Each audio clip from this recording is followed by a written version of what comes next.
Yann. Bonjour. On vous entend bien. Tant mieux. On vient d'introduire un petit peu le plan de la matinée. Je vous laisse peut-être vous présenter, nous dire un petit peu qui vous êtes. Et puis, quand on parle de robustesse en logistique, on parle de quoi? Alors, c'est ça la question. Alors, moi je suis Yann de Feraudy, donc je suis le président de France Supply Chain, donc il a plus de 53 ans. On est anciennement Aslog pour les plus anciens de la salle que je vois pas, mais voilà. Et donc voilà. Et puis je suis aussi vice-président d'une association européenne qui s'appelle European Logistics Association, ELA, qui est plus un rassemblement d'associations européennes. Et là, on fait clairement un peu plus du lobbying vis-à-vis de l'Union européenne. Alors moi, j'ai passé 40 ans de ma vie dans les opérations. Je suis un pur produit de ce truc-là. J'ai fait 10 ans de conseil et 30 ans dans des jobs plus opérationnels. Et j'étais jusqu'en mi-2023 directeur général adjoint des opérations et de l'IT du groupe cosmétique Rocher. Voilà. Et ceci dit, donc les opérations, dans ce sens-là, c'est toute la chaîne de valeur, sourcing, manufacturing, logistique, et puis il y avait aussi l'IT. Voilà. Alors, qu'est-ce que je peux dire de la robustesse? Alors, quand on parle de robustesse, il se trouve qu'avant de parler de robustesse, on a parlé un peu aussi, et on parle beaucoup de résilience, etc. Alors, j'avais envie de vous proposer un petit détour, enfin deux détours. Le premier, c'est par rapport à la robustesse ou la résilience. Pourquoi? Alors, c'est parce que on est dans un monde qui est aujourd'hui très bousculé. Je me suis amusé en préparant un peu cette introduction à faire une liste à l'après-vert, hein, les incertitudes géopolitiques, la volatilité économique et politique, on en sait quelque chose ici, les pénuries de matières premières, les pénuries de main-d'œuvre, les congestions des ports, la nécessité d'être, comme on dit en bon français, compliant, donc de suivre les évolutions de la législation et des réglementations.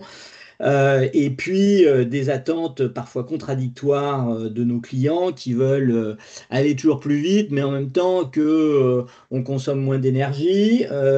Et puis bien sûr, les aspects technologiques. Alors là, je ne vais pas y passer du temps parce que là, je peux y passer toute la matinée sur l'invasion technologique dans nos process. Voilà, donc ça, c'est clair que face à tous ces défis qui nous heurtent et ces crises successives, eh bien, on est quand même malmené. Et donc, il s'agit de se construire, peut-être de prévoir, etc.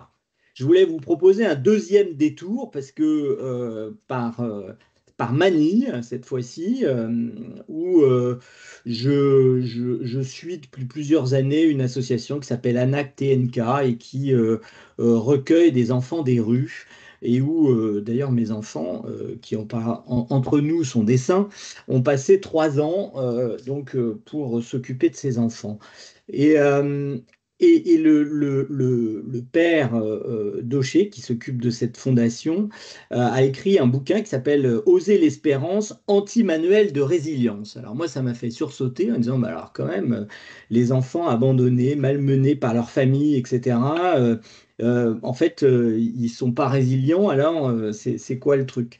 Et effectivement, en lisant le livre, on comprend que la résilience de ces enfants, leur robustesse dans la vie, c'est aussi de retrouver une forme de famille à travers cette association et cette fondation.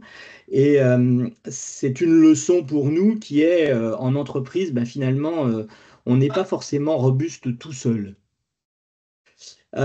Et donc, on n'est pas résilient tout seul. Il faut regarder plutôt un processus collectif et systémique, hein, qui s'intéresse aux fournisseurs, qui s'intéresse aux partenaires, aux collaborateurs, aux institutions, bref, tout l'écosystème dans lequel finalement on est inscrit en tant que maillon d'une chaîne d'approvisionnement. Alors, on l'a vu hein, par ailleurs dans tout ce qu'on peut voir d'ailleurs des polycrises dont j'ai déjà parlé. Alors, moi, en tant qu'opérationnel, et je pense que dans la salle, je vais trouver des, des approbations, euh, j'ai toujours vu, moi, la, la robustesse, voire la résilience comme étant quelque chose d'assez court terme. C'est-à-dire redémarrer une ligne de fabrication après une panne, livrer quand même malgré les blocages sur la route, trouver une substitution à un produit, bref, réagir et réagir vite et bien. Ce qui est intéressant aussi, c'est que au-delà de la réaction, c'est aussi une phase de reconstruction et qui peut se révéler plus ou moins longue, hein, je sais pas, après un piratage informatique par exemple. Voilà. Alors, en fait, j'ai découvert une autre notion lors d'un échange, une table ronde que j'avais avec l'ancienne ministre Axel Lemaire. Et là, j'ai découvert une dimension différente parce que elle m'a dit, mais en fait, c'est pas du tout ça. La résilience, c'est à long terme qu'il faut la regarder. En se posant la question, en fait, si l'entreprise sera toujours là dans 10 ans ou dans 15 ans. Ce qui nous amène à nous intéresser finalement à des phénomènes enfin, très décriés aujourd'hui, qui sont plutôt autour des ESG, autour de toutes ces choses-là, et de la route qu'on peut emprunter en face, qu'on aime ou qu'on n'aime pas, des bouleversements climatiques qui nous entourent. Moi, je garde dans ma tête une phrase de l'ancien PDG d'AXA, Henri Decastre, qui disait en 2015, un monde à plus 4 degrés est un monde qui n'est pas assurable. Aussi vrai que l'assurance, ça joue sur des probabilités. Si on est sur un phénomène certain, on ne peut rien assurer.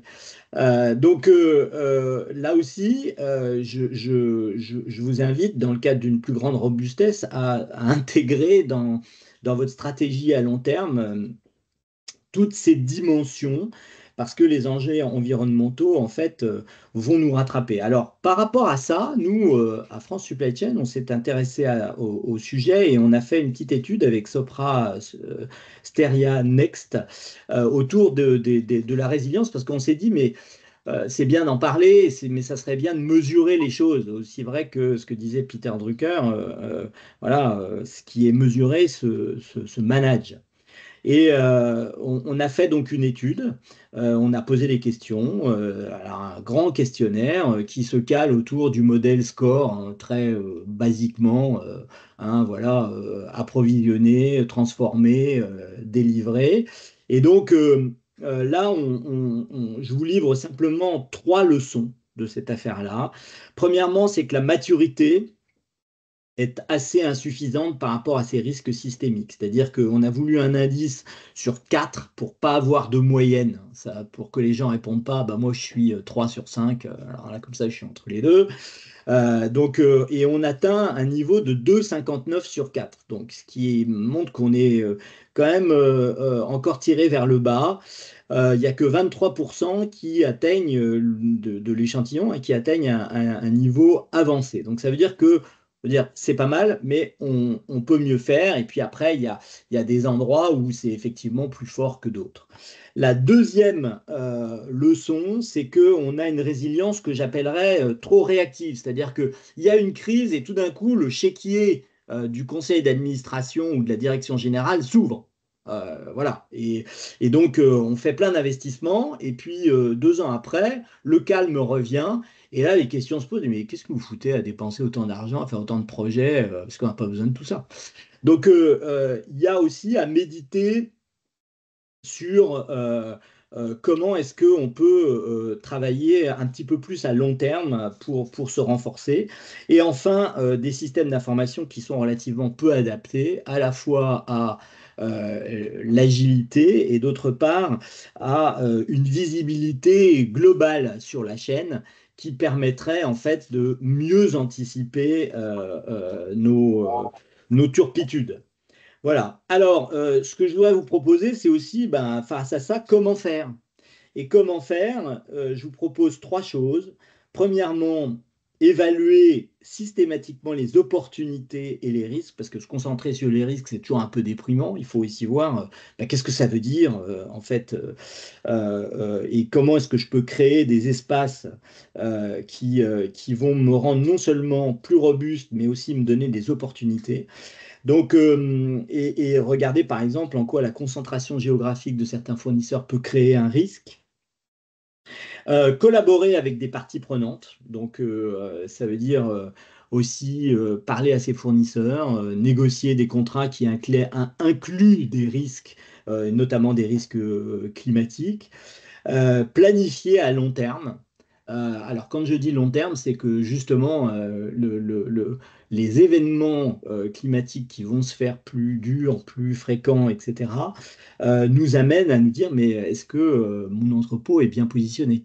Est-ce que je ne dois pas essayer de déplacer les choses? Est-ce que je dois mieux l'assurer, mieux le renforcer, etc., etc. Donc, avoir des moyens palliatifs qui préparent l'avenir.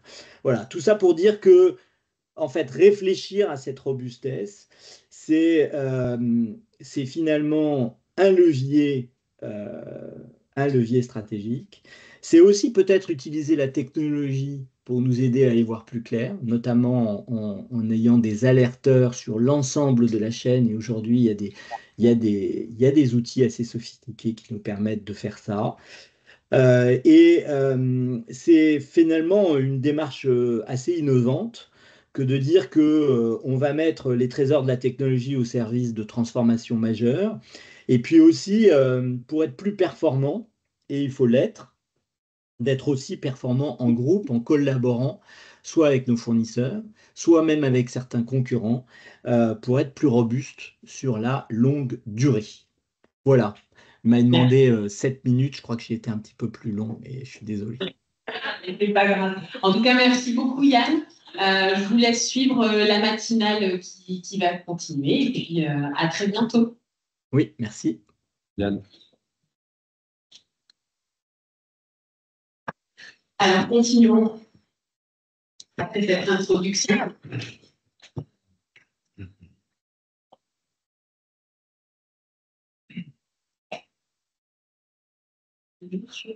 Christophe, je reviens dessus.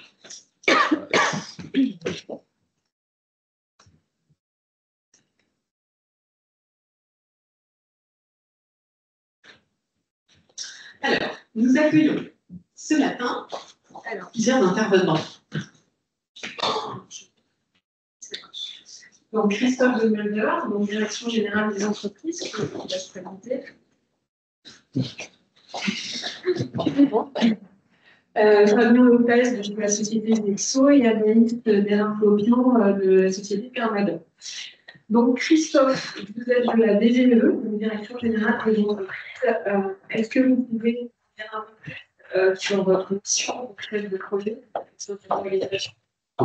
Déjà rappeler que c'est chef de projet logistique. Est-ce que ça marche? Oui. Chef de projet logistique, donc c'est pas totalement par hasard que je suis avec vous ce matin. Pour vous situer un peu la direction générale des entreprises, c'est une grande direction de Bercy, donc ministère de l'économie et des finances. Là, on est un peu déboussolé, mais vous inquiétez pas, enfin, on continue de travailler pour accompagner cette grande filière, la logistique. Alors, quand moi je parle de logistique, c'est à la fois entreposage et transport. C'est bien les deux axes sur lesquels nous travaillons à mettre en œuvre des politiques publiques, notamment d'accompagnement à la transformation écologique. Et donc, j'ai rebondi sur tout ce que Yann a pu dire tout à l'heure. Enfin, on a des grands enjeux court terme, mais également plus long terme. Et ça, c'est vraiment nos missions. Plus concrètement, donc, ça va être de mettre en place des dispositifs d'accompagnement et d'aide financière, notamment à l'achat de véhicules poids lourds propres et notamment électriques. Mais ça va aussi être des politiques publiques d'adaptation à la sobriété foncière, qui est finalement une politique ZAN ou pas qui soit menée au bout. Il y aura de toute façon des enjeux de sobriété foncière auxquels on doit tous œuvrer. Donc voilà, en gros, nos grandes lignes. On travaille aussi évidemment sur tout ce qui est innovation technologique. C'est en accompagnant notamment des startups qui proposent des solutions nouvelles. C'est aussi notre rôle de faire émerger des solutions souveraines, plutôt françaises. On a des acteurs importants de la logistique en tant que prestataire. On veut aussi qu'il y ait des offreurs de solutions logistiques souverains. Voilà, dans les grandes lignes, nos actions. Donc, les différents dispositifs, vous en avez cité quelques-uns, notamment avec la BPI, sur le DIAG, adaptation, préaction climat. Donc, vous avez pas mal de dispositifs qui sont aujourd'hui en place et proposés aux entreprises numériques. Oui, exactement. Enfin, donc, c'est un vrai enjeu, on le sent de plus en plus, cette adaptation au changement climatique. Yann l'a parfaitement dit, un monde non assurable, mais n'empêche que la logistique, il en faudra même en 2100 avec plus 4 degrés. C'est un peu le scénario de la PNACC, donc le Fonds national d'adaptation climatique, dresse des scénarios de ce qu'il faudrait faire pour pouvoir vivre dans un monde de 4 degrés, avec notamment un axe particulier sur la vie économique. Et en tant qu'État, c'est avant tout évidemment la grande préoccupation autour des infrastructures de transport. On pense tout de suite aux ferroviaires, mais aussi aux fluviales, portuaires et les routes. Les routes aussi vont subir des dommages indéniablement, et on le voit déjà aujourd'hui avec notamment en montagne des routes qui restent fermées des semaines durant. Donc il faudra de toute façon s'adapter. Ça, c'est le travail côté État en tant que planificateur. Il y aura aussi un travail à faire côté entreprise. Yann parlait tout à l'heure de diagnostic, d'évaluation. Pour ça, il y a l'outil OCARA proposé par l'ADEME en lien avec Carbone 4. Mais il y a aussi des financements qui commencent à être mis en place via BPI. Donc, je ne veux pas trop m'attarder là-dessus. Parce que j'ai la parole, je continue sur les politiques. Encore quelques minutes. S'adapter, c'est aussi devenir plus sobre probablement. Je vais citer juste 3 axes là-dessus, à commencer par la sobriété énergétique. Alors, l'entreposage n'est pas tellement consommateur de ressources énergétiques, c'est plutôt sobre déjà, mais il y a quand même des choses à faire. Alors, pourtant, vous êtes soumis, et je vais dire un petit peu un gros mot pour ceux qui connaissent le décret tertiaire.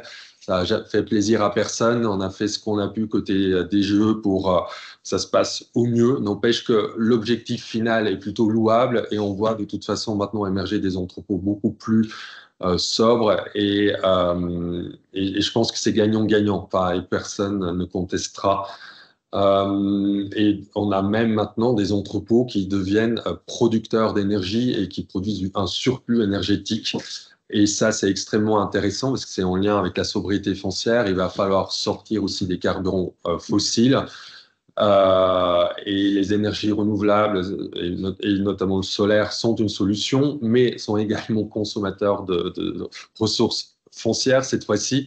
Donc, utiliser les toits et les parkings, c'est pour nous une solution qui est vraiment très séduisante. Alors ça pose, je sais, un tas de problèmes, et tous les entrepôts n'y sont pas adaptés, mais on fait ce qu'on peut pour vous accompagner là aussi, en adaptant si possible ou si nécessaire la réglementation. Et enfin, en lien notamment avec la sécurité énergétique, il y a un gros chambardement côté transport, où côté État, nous sommes convaincus que la solution à long terme, au-delà de 2030, ça va être la mobilité électrique, y compris pour les poids lourds. C'est vraiment balbutiant, mais les constructeurs européens de poids lourds sont tous engagés dans cette voie. On sait que d'ici 2030, la moitié des poids lourds, la moitié, j'exagère un peu, mais 40% des poids lourds vendus seront électriques. Alors ça pose un tas de défis. Il faudra électrifier les dépôts, il faudra prévoir des stations de recharge en itinérance.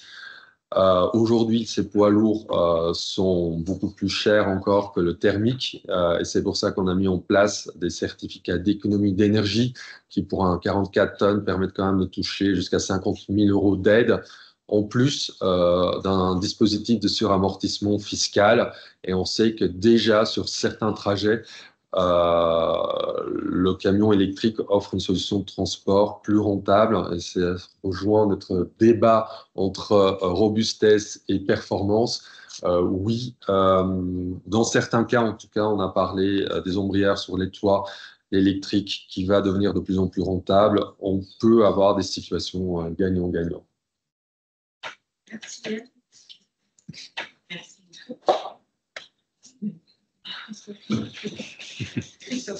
Merci, Christophe.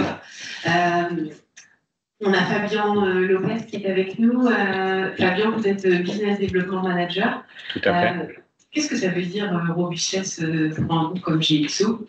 Alors, pour un groupe comme GXO qui opère aujourd'hui un peu plus de 70 sites sur le territoire national, pour nous, la robustesse, c'est d'être capable en fait d'anticiper en fait de la résistance aux perturbations, de s'adapter aux aléas, mais tout en maintenant notre performance. Un des éléments clés, effectivement, c'est on considère la robustesse en fait comme un système, et Yann l'a très bien dit, c'est une chaîne dont chaque maillon en fait est anticipé, solide, mais aussi interconnecté les uns aux autres. Qui permet effectivement cet élément important qui est la résilience dont il a parlé tout à l'heure. Pour nous, la robustesse, elle se fait au niveau vision, c'est le deuxième aussi. Voilà, il y avait les deux boutons. Il y avait les deux boutons. C'est aussi une vision holistique en fait, avec une anticipation et une vision claire en fait sur nos besoins et les échanges qu'on peut avoir avec nos clients. Quand on parlait de robustesse, la robustesse, elle est basée sur 4 piliers essentiels. Le premier, c'est la résilience. Le deuxième, c'est la flexibilité de nos opérations, de nos systèmes pour pouvoir répondre aux demandes de nos clients. Le troisième point, et qui est important dans la robustesse et dans les éléments dont on dispose, c'est la visibilité et l'échange qu'on a avec nos clients, qui nous permettent d'anticiper. Et quand on parlait de logistique long terme et de partenariat long terme, ça permet effectivement, ce point est très important. Et puis le dernier point, effectivement, il est d'un point de vue humain au niveau collaboration et collaborateur. Tout ça, en fait, par rapport à nos métiers, par rapport à mon métier, à moi aussi, qui suis dans l'avant-vente et la vente, au niveau des offres logistiques, on a 4 axes qu'on garde fortement en tête, qui nous permettent effectivement de développer et de mettre en place cette logistique robuste qu'on souhaite. Le premier, c'est la vision client, en fait. Échanger avec nos clients, parce qu'on se sert en fait de la vision client comme boussole pour pouvoir développer effectivement nos offres et les adapter au secteur d'activité sur lequel on est présent. Parce que GXO est un prestataire généraliste en logistique, et on couvre l'ensemble des secteurs d'activité économique, du retail, de la boisson, du FMCG. Le deuxième axe, et là aussi il est très important quand on parlait d'échange tout à l'heure, c'est en fait la co-construction de nos offres. Aujourd'hui, une offre logistique, pour qu'elle soit, et donc la mise en œuvre derrière, pour qu'elle soit robuste, chez GXO, elles sont co-construites avec nos clients. On a différentes étapes lors d'un processus d'appel d'offres ou de renouvellement d'activité qu'on peut avoir, afin d'être sûr de bien définir les besoins, de clarifier les attentes aussi des clients, de nos clients finaux, afin de pouvoir mettre en œuvre, je dirais, les meilleures solutions possibles par rapport aux besoins qui ont été définis. Ce qui est important, c'est que le métier d'un prestataire logistique, il est complexe quand même, puisqu'on opère pour le compte de tiers, des activités qu'ils connaissent des fois et des produits qu'ils connaissent des fois mieux que nous, qu'ils opèrent eux-mêmes. Donc effectivement, pour avoir cette vision et cette robustesse dans la logistique, l'échange est très important. Le troisième point, le troisième axe qui nous drive, c'est l'innovation. Alors deux de différents types d'innovations. Je dirais, il y a les petites innovations, ce qu'on appelle les smart technologies, qu'on essaye de mettre en œuvre et qui permettent des quick wins et puis de la fiabilité dans l'information qu'on peut remonter à nos clients. Et après, une innovation, mais qui est beaucoup plus lourde à porter et qui là va sur une vision long terme dont tu as parlé Yann tout à l'heure, qui est l'automatisation des systèmes qui nous permet effectivement d'optimiser et de faire face à certains aléas ou imprévus, notamment quand on parlait du marché de l'emploi logistique aujourd'hui en France. Et enfin, le dernier point, il est sur, je dirais, l'humain, entre guillemets, et tout ce qui est collaborateurs. Et donc, ce qui nous tient à cœur, nous, chez GXO, pour justement dans cette robustesse, c'est d'accompagner nos collaborateurs, notamment notre management direct, sur la prise de fonction ou le changement de fonction tout au long de sa carrière chez nous. Ok, merci. Anaïs. Donc, Anaïs, vous êtes directrice supply chain au groupe Pavillon Thermador.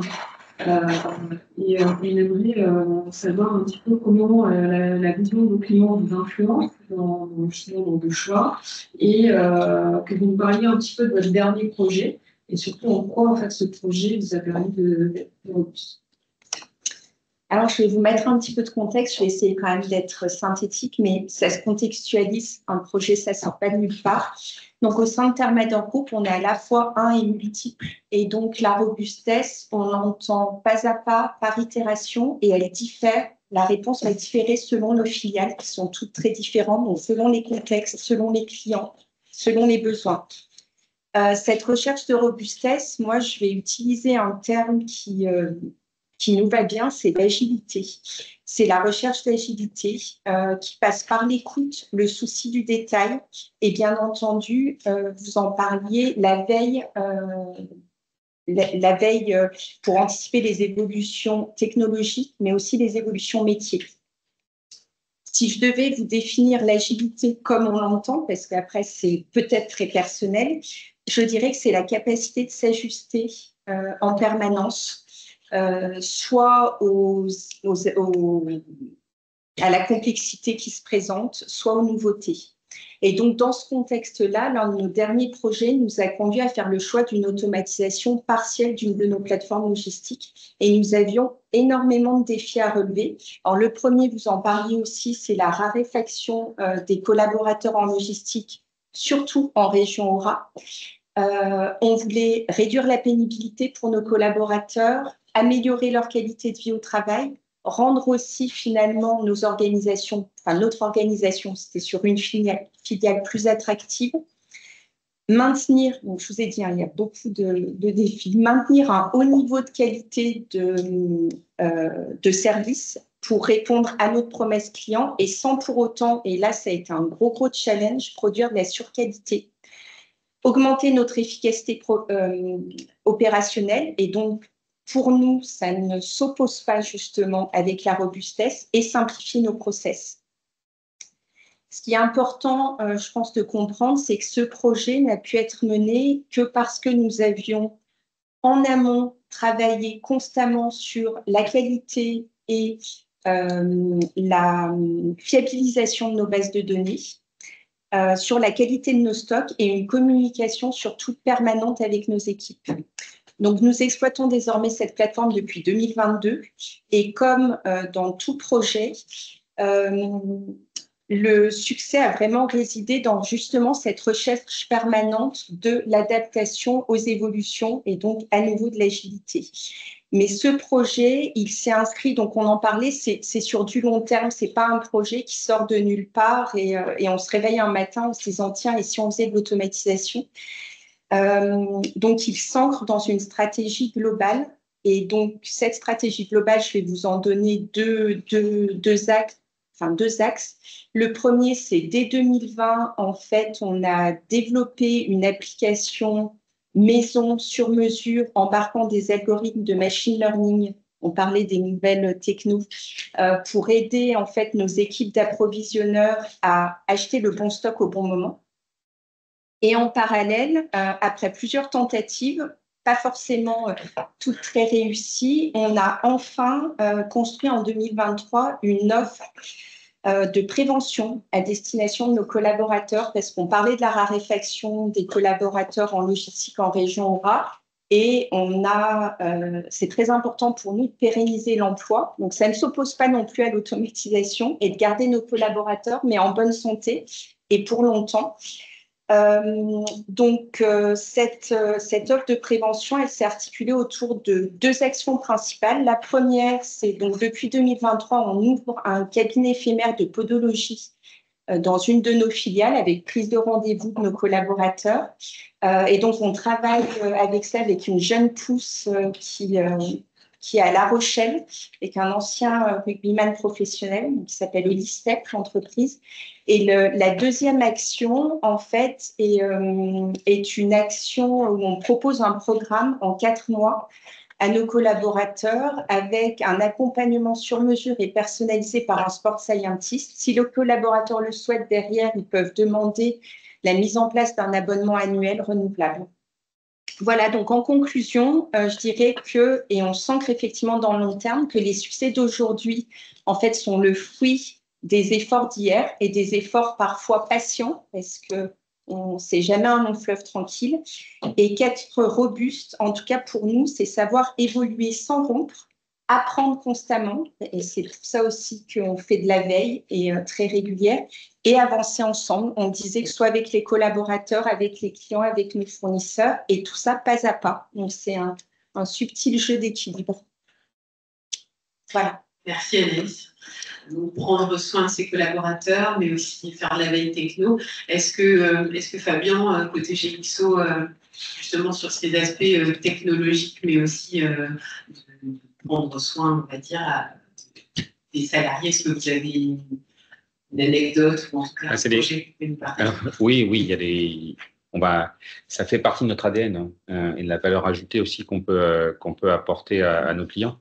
En termes de dossiers, on a récemment, pour un client qui est justement en région lyonnaise, développé une solution automatisée pour pouvoir répondre à son besoin.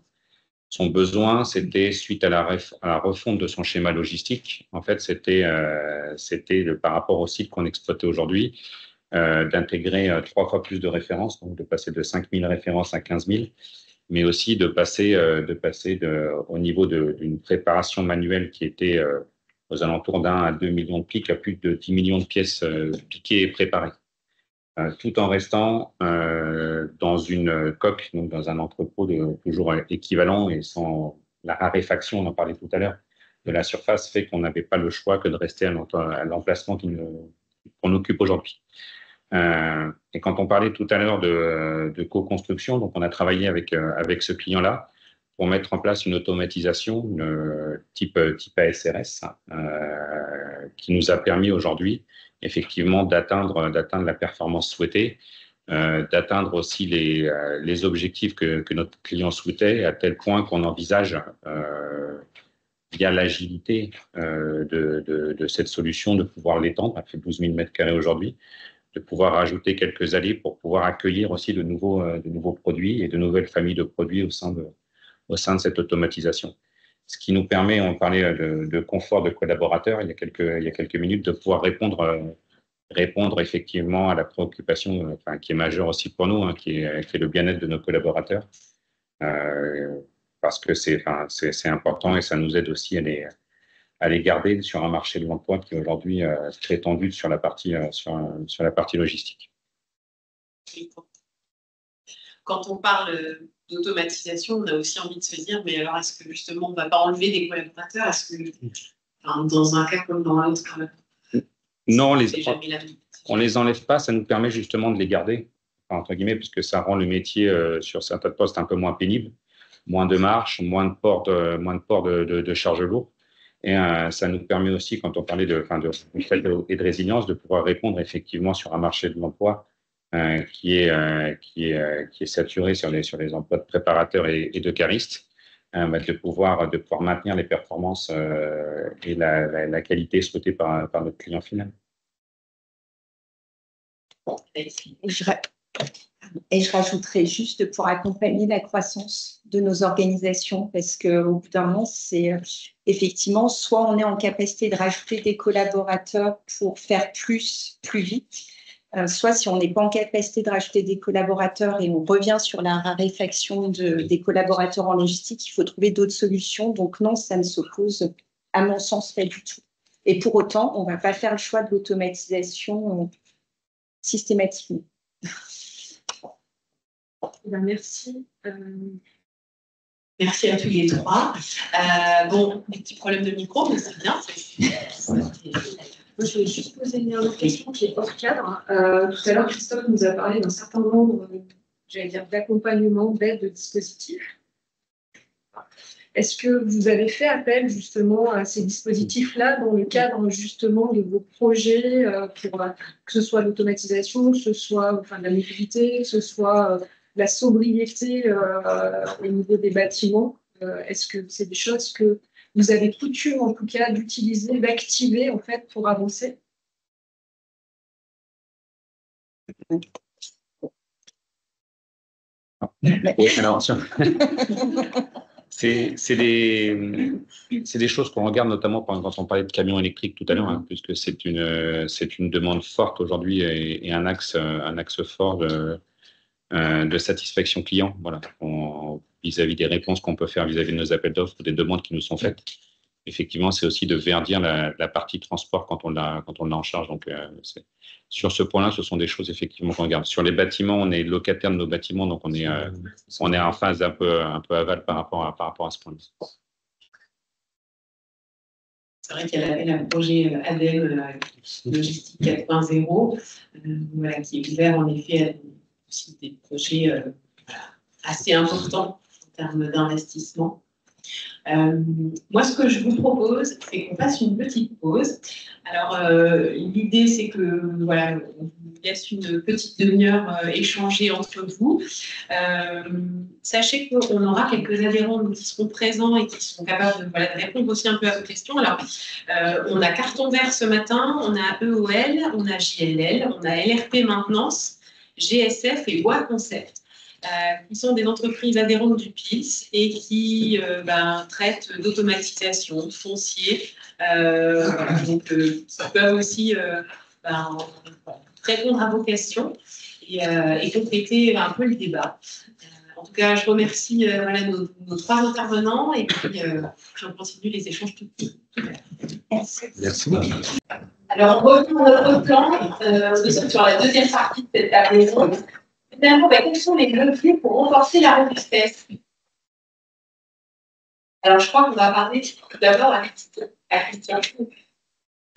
Oui, effectivement, on accueille ce matin donc, Christian Dodu, de CFM Logistique, Mélanie Carin de Virtuo Property, Chloé Frachebois de Kia et Udine d'Apsa Zemfa. Donc, on va démarrer avec Christian. Donc, je vais reprendre les notes. Donc, Christian, pour les contrats managers CFM Logistique, quels enseignements avez-vous tiré du groupe des crises récentes telles que le Covid, la hausse des prix de l'énergie, le changement climatique, Bonjour à tous. Ça fonctionne pas? Oui. Ça fonctionne? J'ai jamais fait aucune de m'accueillir. C'est avec grand plaisir que je viens vous voir.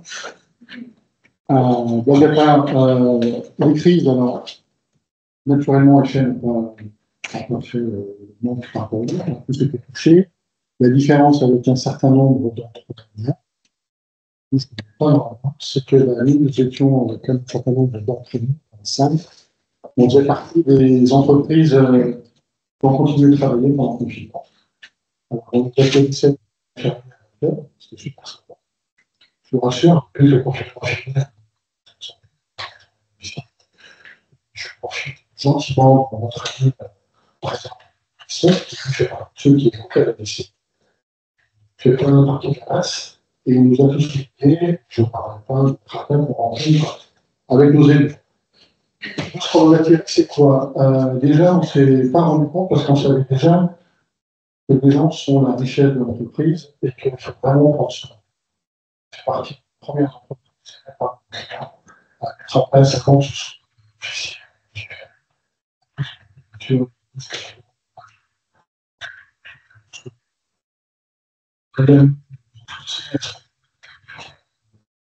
après le travail, je peux vous dire 4 heures du matin, c'est génial, c'est une mission. Pour le travail, si on peut c'est parti sur qui cherche bien les collaborateurs, jusqu'à présent, on a renforcé le connaissance sur Parquet. Ensuite, ça nous a également mis devant la perspective. J'ai la chance d'être familial, pour quelques fois dans le temps, il faut que les patrons, les visions soient un petit peu psycho, je pas la question. Ça fait longtemps que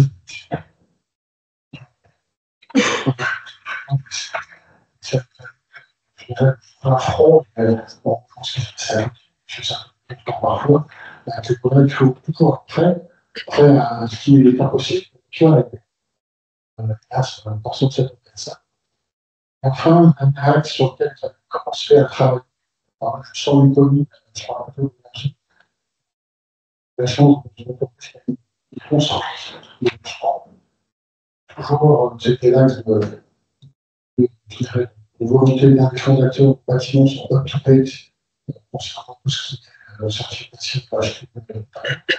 Et du coup, j'ai déjà engagé dans ce défi HTTP. Alors, je ne dis pas de la créer de l'énergie.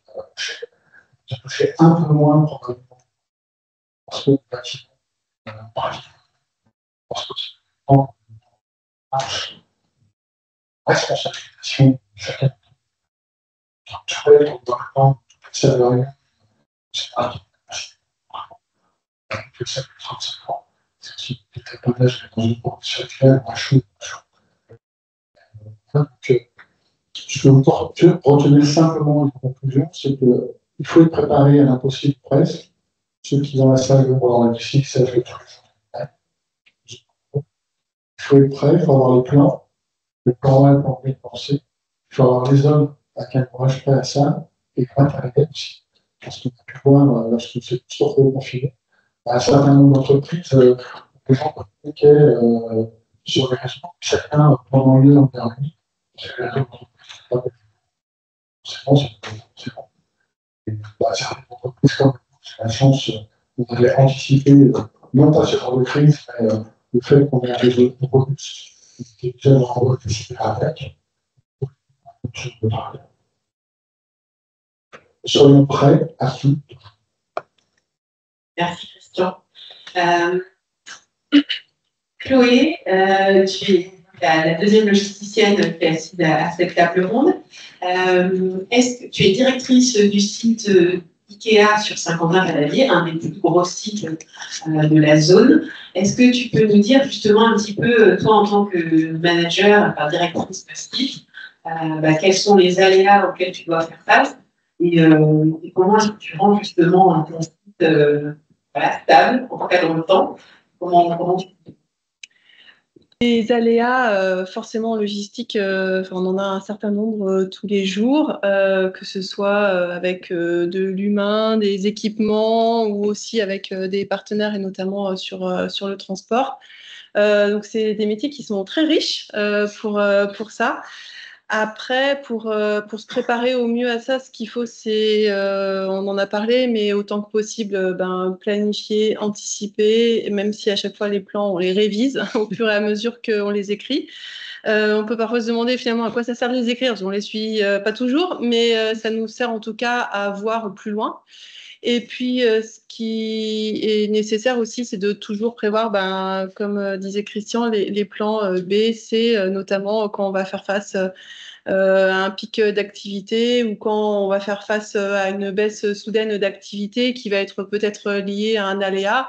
Se préparer à ça pour garder et conserver au maximum la performance sur le site et notamment le nerf de la guerre, les coûts en tout cas qu'on doit piloter et maîtriser le mieux possible. Donc ça fait partie des ingrédients. Et puis aussi, on travaille jamais seul, on travaille avec beaucoup de partenaires. Sur mon site, je pense en particulier des agences d'intérim avec lesquelles on est partenaire depuis de nombreuses années, mais aussi avec nos transporteurs, avec des fournisseurs de consommables par exemple. Et c'est important d'être au plus proche de tous ces partenaires-là pour qu'on puisse se comprendre l'un et l'autre et qu'on puisse aussi, qu'ils puissent nous aider en fait à réagir le mieux possible quand il y a besoin de se réajuster. Merci. Donc, Chloé, vous avez parlé effectivement de robustesse et de performance. Et là, je vais me tourner vers Christian.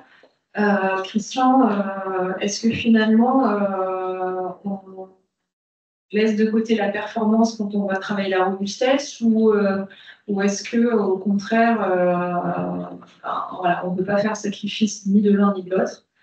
Est-ce que tu as des exemples concrets chez toi, chez FM? Alors, effectivement, ça a été dit déjà dans la table ronde, il y a toujours dans nos têtes d'entrepreneurs, de dirigeants, il y a toujours un questionnement fort selon qui on écoute entre la robustesse et la performance. C'est que la performance, c'est normalement pour aller vite, la robustesse, c'est pour aller longtemps. Il faut trouver ménager un petit peu les deux. Aujourd'hui, ça a déjà été dit, je pense qu'on peut travailler la robustesse sans forcément diviser la performance, à la fois en adaptant nos outils.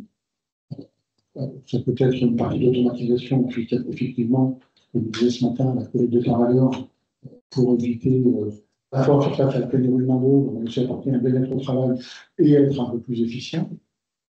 Ça peut être effectivement comment mieux gérer, mieux anticiper via des nouveaux outils comme l'IA sur la partie prévision d'activité ou évolution des activités. Mais en effet, il y aura toujours un questionnement entre les deux. Moi qui suis dans la prestation logistique, ça a été dit également par Chloé, qui est un intra, mais malgré tout, les sous restent le nerf de la guerre. On peut trouver le bon compromis et il nous appartient à nous, quand je dis nous, c'est ceux qui sont convaincus de la pertinence du sujet, de porter la bonne parole et de montrer que même s'il peut y avoir à l'instant T peut-être le fait d'investir dans tout un tas d'éléments ou de tout un tas de méthodes vont faire gagner la robustesse et donc l'entreprise sera encore là. Je crois que c'est Christophe qu'on parlait tout à l'heure, dans 10 ans, dans 15 ans, elle aura su justement passer au travers des éléments, tout en ayant fait la bête. Et comme le disait tout à l'heure le collègue Théo, il est important dans tout ça de travailler ensemble. On dit ensemble, c'est nous qui sommes prestataires avec nos clients, avec nos fournisseurs, avec l'environnement autour de nous, politique et autres. Nos clients travaillent avec nous, avec leurs propres clients, pour essayer de bâtir une chaîne globale qui soit durable dans le temps et qui soit responsable. Et justement, en ménageant au bon sens du terme, c'est-à-dire en optimisant à la fois la performance versus la robustesse au travers des nouvelles méthodes de travail et d'outils, et surtout de la partie collaborative. Chloé, est-ce que toi, en tant que directrice de site, tu es obligée de faire des arbitrages alors entre des choix de moyen long terme, notamment environnementaux, et des choix très court terme pour justement gérer certaines sites? Alors, des arbitrages, je pense que tout le monde est confronté à des arbitrages. C'est assez normal. Comme j'expliquais, les plans, on les réajuste en fonction de ce qui peut arriver. Après, aujourd'hui, j'ai la chance de travailler dans une entreprise qui a vraiment une vision long terme, voire très long terme. Et à certains investissements dont on a parlé autour du développement durable, on y est déjà. On produit plus sur notre site d'énergie qu'on en consomme. On a commencé il y a 2-3 mois avec des camions électriques, les camionnettes électriques depuis déjà plusieurs années aussi. Et on essaye en tout cas de se préparer à du plus long terme pour finalement être robuste dans le temps, parce qu'on a bien conscience que les besoins évoluent et qu'on ne pourra plus faire la même chose que maintenant.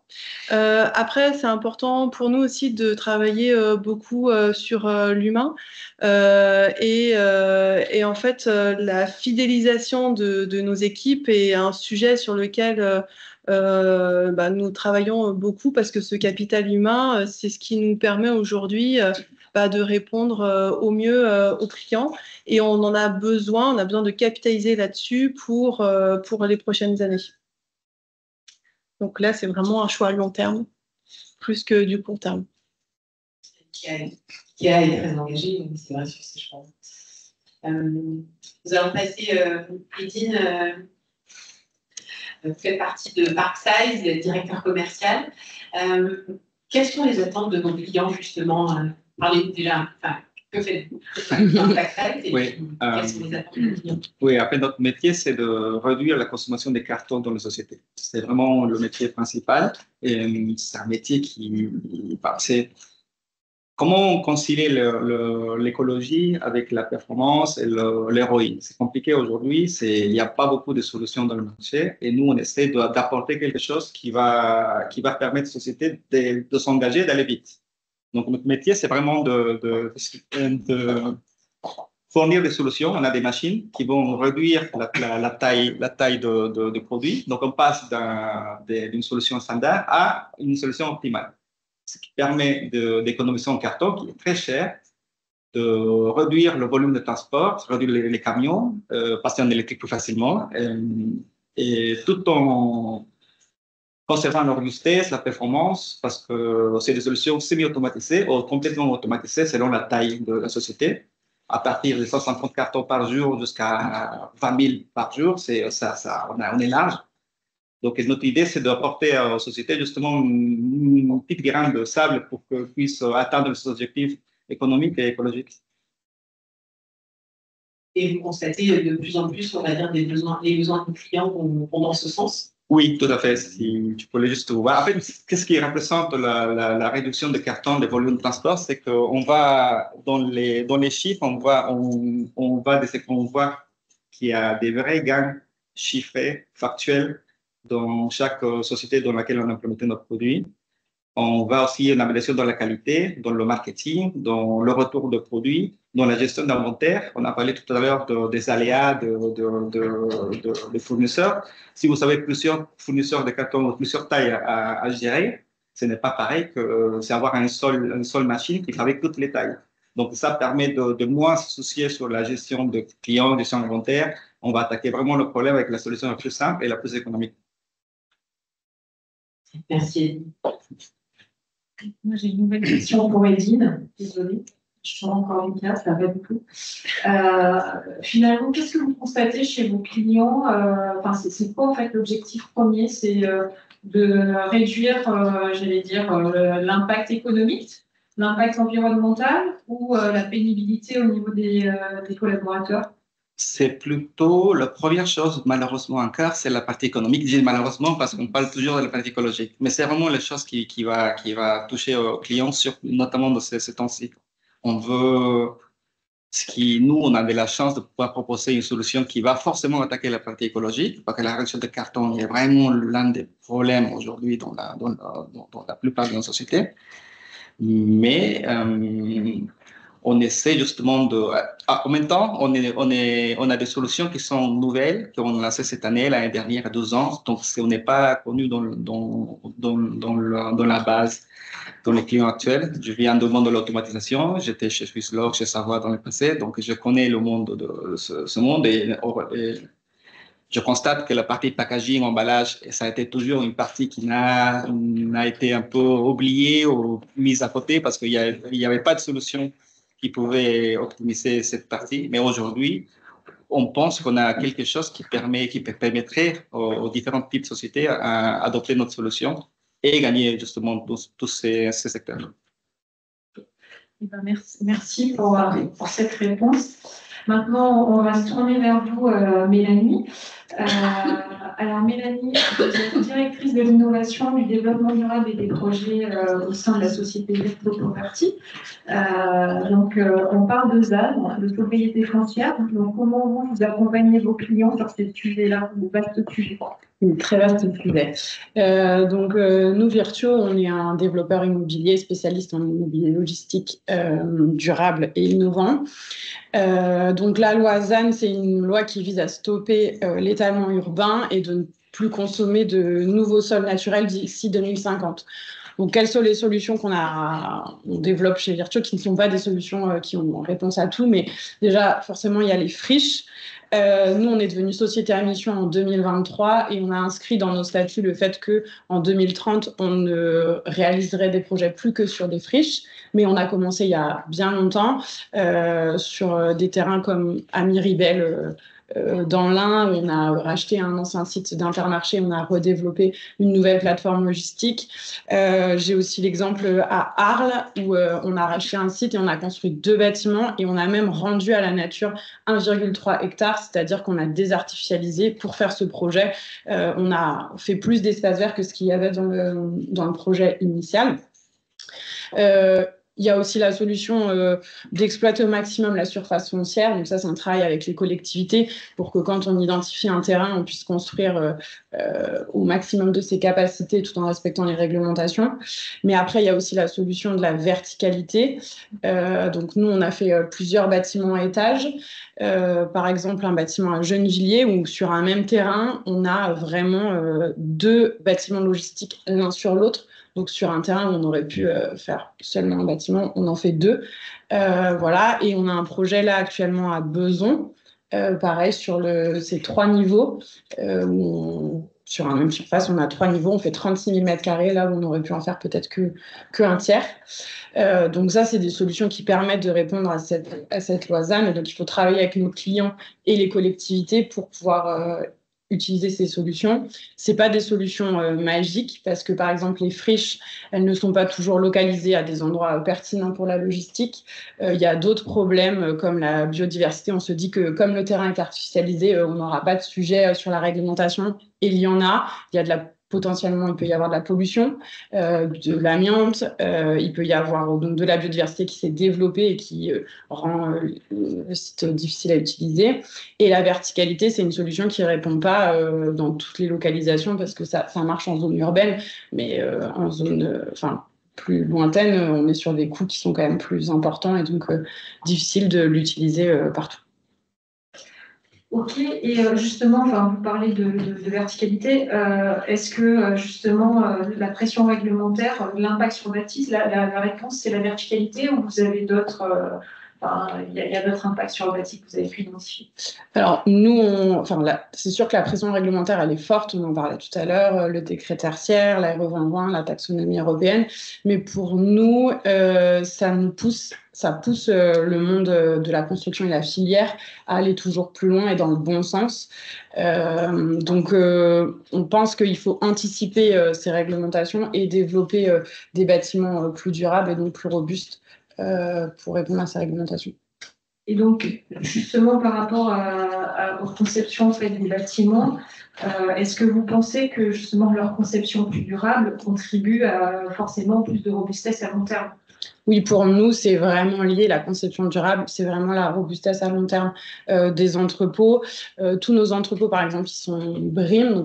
Mais pour nous, c'est pas juste un label. C'est des bâtiments plus économes, plus confortables pour les utilisateurs et plus résilients. Mais nous, on va plus loin sur cette conception. On essaye de construire des bâtiments qui vont s'adapter au changement climatique.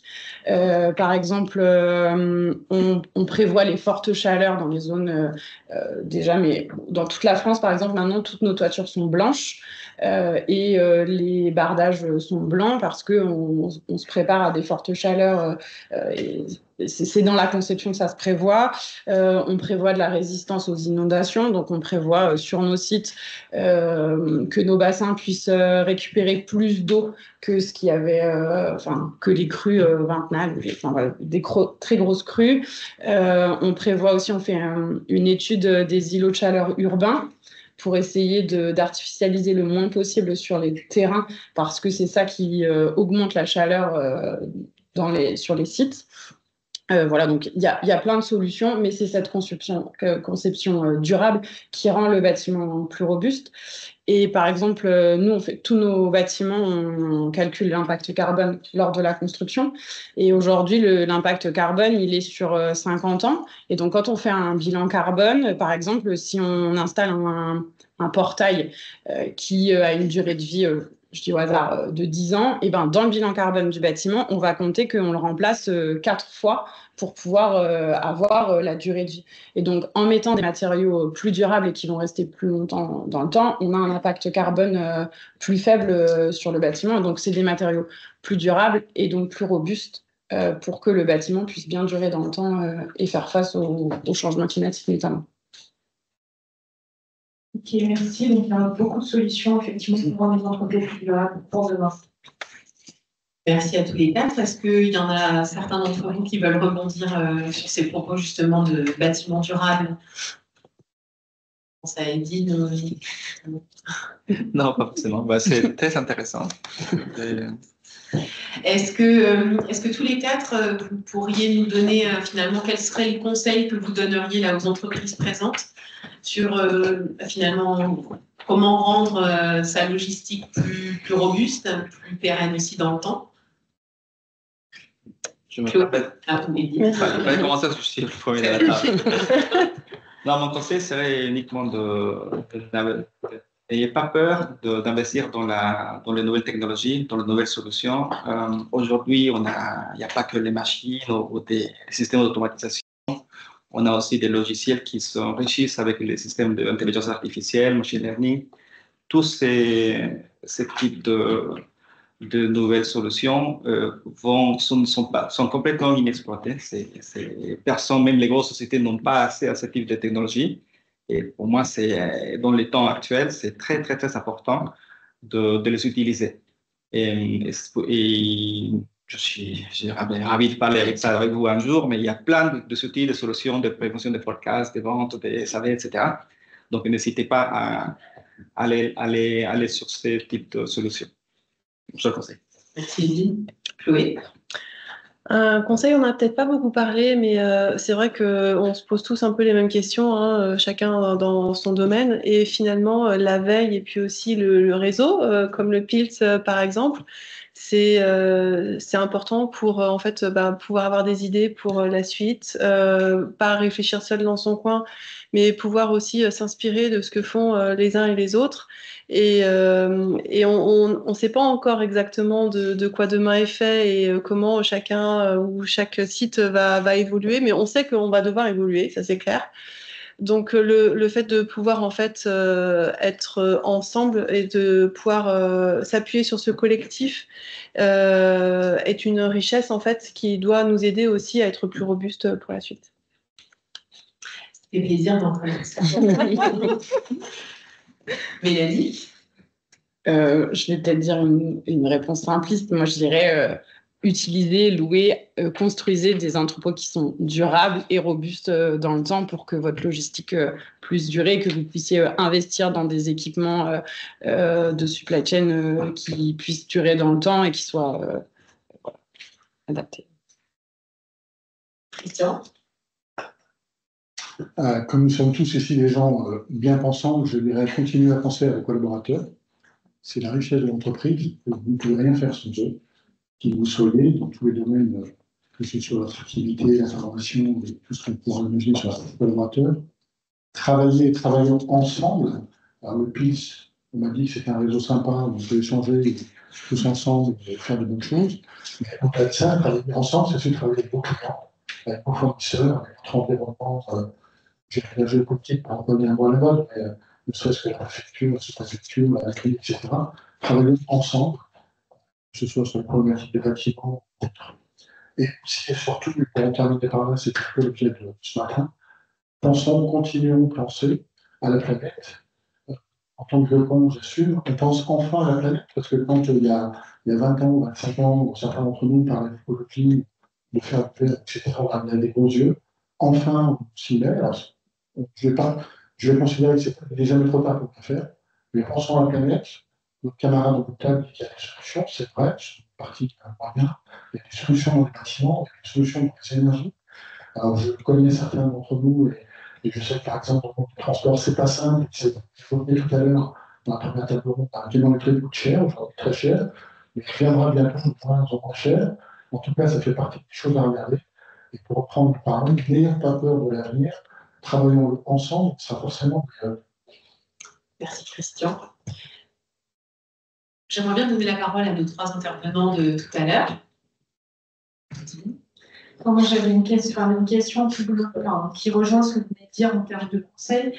Et pour rebondir par rapport à ce qu'avait dit Yann de Ferretti au début, moi, j'ai quand même le sentiment que, à travers tous vos exemples, finalement, non, vous ne réagissez pas, vous travaillez sur votre robustesse et sur votre performance sur le terme. Vous n'êtes pas dans la réaction, en fait, par rapport à. On parle de bâtiments durables, on parle d'automatisation, on parle de soins des collaborateurs, en tout cas, de les accompagner dans tous ces changements-là. Donc, je pense que le conseil, c'est qu'effectivement, vous travaillez sur le long terme aussi, c'est pas du court terme comme on a pu l'avoir en introduction. Enfin,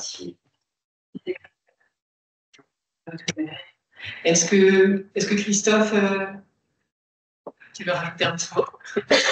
J'ai entendu tellement de choses inspirantes sur le fait de travailler ensemble dans un avenir meilleur. J'ai un peu peur que ça va. Je voulais rebondir sur la qualité du bâtiment. En fait, c'est un portefeuille pour un promoteur et je suis persuadé que ça se valorise en fait. Donc, un bâtiment plus durable, ça permet de se pérenniser, mais je pense aussi que ça peut se financiariser. C'est pas un gros mot, enfin, que ça peut se valoriser auprès des clients qui seront de plus en plus exigeants et qu'il faut aussi anticiper ce futur et que c'est vraiment une voie qui est tracée, mais qui effectivement, c'est un écosystème qui doit évoluer et qu'il n'y a pas tellement de fonction.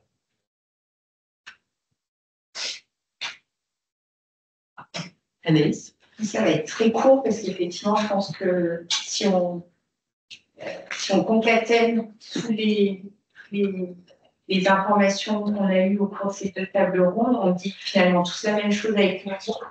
Et je pense que s'il y avait 3 mots, je dirais effectivement planète Terre, c'est-à-dire qu'on vit tous sur cette planète et nos enfants vont prendre le suite, donc c'est critique. Et je dirais écosystème, parce qu'en fait, on est effectivement dans un écosystème et on doit tous se tirer dans la vie. Et ne pas oublier, parce que quand on regarde, et je vous rejoins, quand on regarde, en fait, on se rend compte qu'il y a beaucoup d'entreprises qui ont peur de mettre le doigt dedans, alors qu'il faut dédramatiser, je pense, pour accompagner nos collaborateurs pour justement mettre le train en marche, parce que dans le train, s'il passe devant, c'est trop tard et on est dans un monde tellement ouvert qu'il faut être vigilant.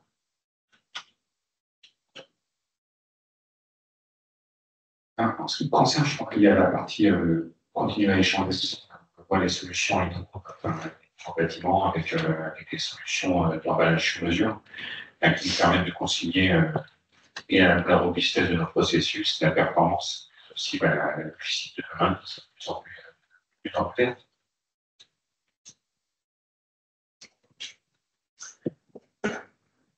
On a encore un peu de temps pour accueillir des questions. Alors, vous avez vu, vous avez tous un petit micro aussi face à vous.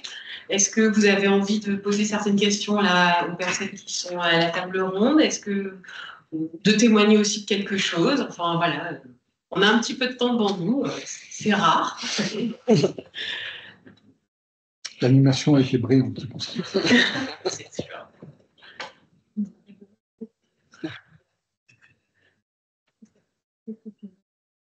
C'est la première question la plus dure. Il paraît.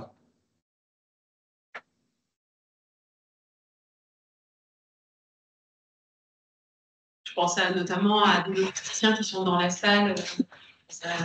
Clément.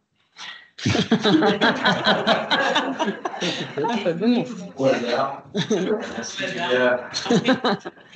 ne sais pas, est-ce qu'on peut demander, est-ce que vous pensez, vous qui êtes des spécialistes, que justement cette interaction entre les hommes dont on a besoin, et ce n'est pas bien sûr, les compétences et les outils, est-ce que vous pensez que prochainement ce sera quelque chose qui sera pris en compte dans toutes les entreprises? Est-ce que vous pensez justement que ce sera quelque chose qui sera un peu toujours mis à l'écart par certains? C'est quoi votre vision sur le futur justement du secteur?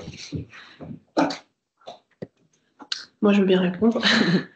Je pense pas qu'on puisse le mettre à l'écart parce que on voit que Les compétences nécessaires pour les collaborateurs devraient être amenées à évoluer, hein. On pense à tous les outils qui arrivent, informatique, système d'information, l'IA, etc. Et on a besoin tous de grandir là-dessus. Donc en fait, le développement des compétences de nos collaborateurs et investir dans le développement de ces compétences est primordial pour que chacun continue d'avoir sa place déjà, soit bien dans son travail, et puis aussi pour que chacun puisse être performant et que que l'entreprise soit performante au bout. Moi, c'est indispensable. Du coup, je reprends là parce que c'est super intéressant, on parle d'IA. Aujourd'hui, l'utilisation de l'IA, tout ce qu'on peut entendre, c'est le remplacement simplement de la réflexion. On a plus besoin de réfléchir, l'humain a besoin de réfléchir, c'est l'outil qui le fait. Est-ce que justement, ça ne va pas être intéressant? Si je peux juste me permettre, sur la partie IA, alors je ne suis pas du tout alignée.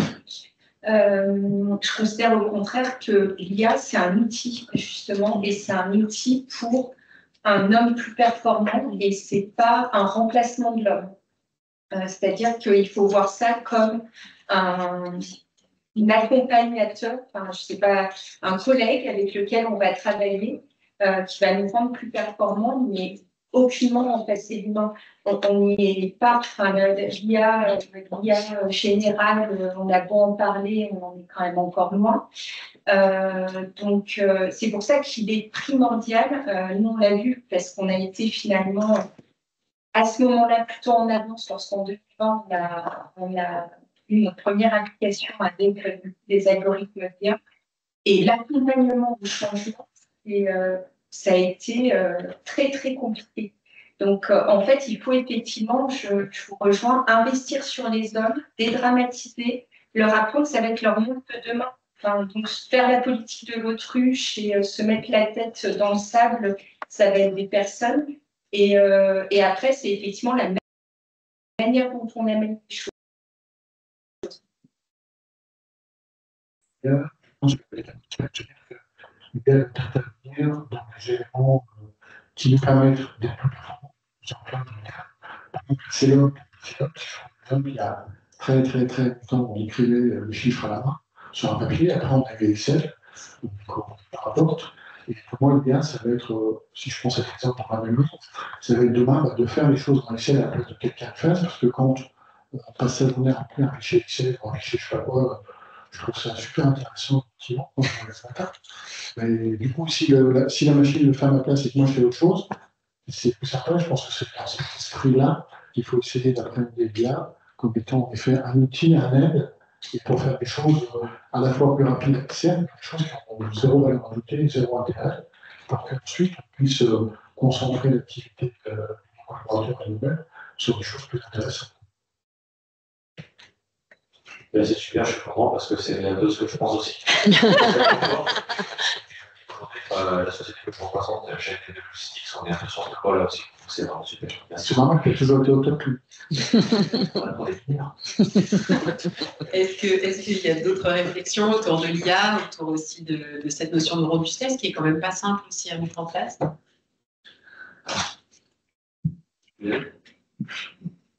Bonjour à tous. On a abordé cette matière sur le volet national, ce qui est parfait, hein, on est sur le territoire de la France. Malgré tout, il y a une notion de marché international aujourd'hui.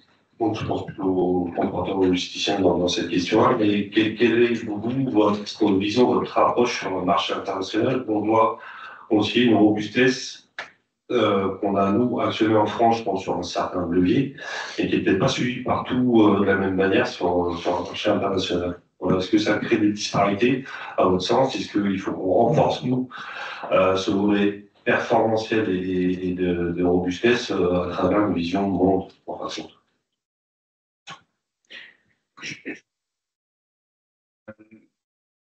J'ai pas ce sentiment chez GXO. Quand on discute avec nos collègues, qu'ils soient en Espagne, en Angleterre ou en Italie, on est assez alignés sur la notion de robustesse en logistique et ce qu'on doit faire. Je pense qu'ils ont exactement les mêmes préoccupations que nous sur le futur qu'ils veulent donner effectivement à nos métiers. Ça, c'est plutôt une bonne chose. Est-ce que d'autres veulent réagir aussi sur les difficultés? Sur cette partie-là, peut-être que les différences qu'on peut constater parfois, notre collègue parlait effectivement de pays, on va dire, plus européens. Lorsqu'on va effectivement, c'était Texas, quand on est en Europe centrale, en Europe de l'Est, effectivement, les problématiques peuvent être parfois un peu différentes. Après, je veux dire, il nous appartient, nous, avec un grand N, à apporter aussi et à aider à faire évoluer dans cet esprit-là. Et, en tout cas, au travers j'allais dire, ce qu'on peut apporter comme structure, lorsque nous sommes, par exemple, présents dans ces pays-là, au travers de nos collaborateurs actuellement, on va adopter exactement les mêmes règles. Je dirais, on a là, il y a un truc qui est loin de faire. C'est très bien. C'est super, voilà, de partout où je suis, j'ai les mêmes envies, les mêmes ambitions. Tout à l'heure, on parlait d'entrepreneuriat. Lorsqu'on fait nos entrepôts, on fait de la même façon. Et on a même esprit développement durable et robustesse dans le temps. Donc, il fait son France, en Espagne, en Ukraine, d'ailleurs. Et on va avoir la même démarche avec nos partenaires et ou avec nos collaborateurs. Après, il est vrai que notre environnement est parfois un peu différent. Peut-être qualifier un moment justement plus moderne.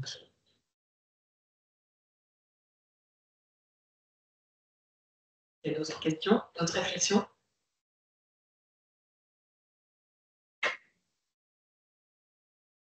Écoutez, bon, ben, vous savez que le PIB, c'est votre réseau. Donc, c'est aussi un endroit où on peut voilà, échanger, s'inspirer, réfléchir, poser des questions, parfois pas avoir de réponse. L'idée, c'est que voilà, ce réseau, c'est le vôtre. C'est aussi une façon de pouvoir voilà, vraiment créer un écosystème intelligent dans le sens où, justement, là, on n'est pas sur l'IA, on est sur vraiment des intelligences humaines avec un grand H et avec voilà, l'envie de pouvoir arriver à avoir une logistique meilleure, durable, robuste, pérenne dans le temps. Voilà, on souhaitait vous apporter en tout cas un peu matière à réflexion, matière aussi à se poser quelques questions et puis à se dire, à repartir chez soi en se disant, bah, voilà, j'ai peut-être quelques pistes. En tout cas, merci à tous. Voilà, on est à votre disposition, on finit dans les temps. S'il y a encore un peu de café, on vous invite bien sûr à rester encore un peu si vous le souhaitez. Et puis sinon, bah, écoutez, on vous dit à très bientôt. On a 2 événements prévus. Un plutôt sur la partie inclusion. N'oubliez pas aussi la fête de la logistique, le 11 décembre. Voilà. Et il y a une matinale de la prévention fin de jour. À bientôt. Merci.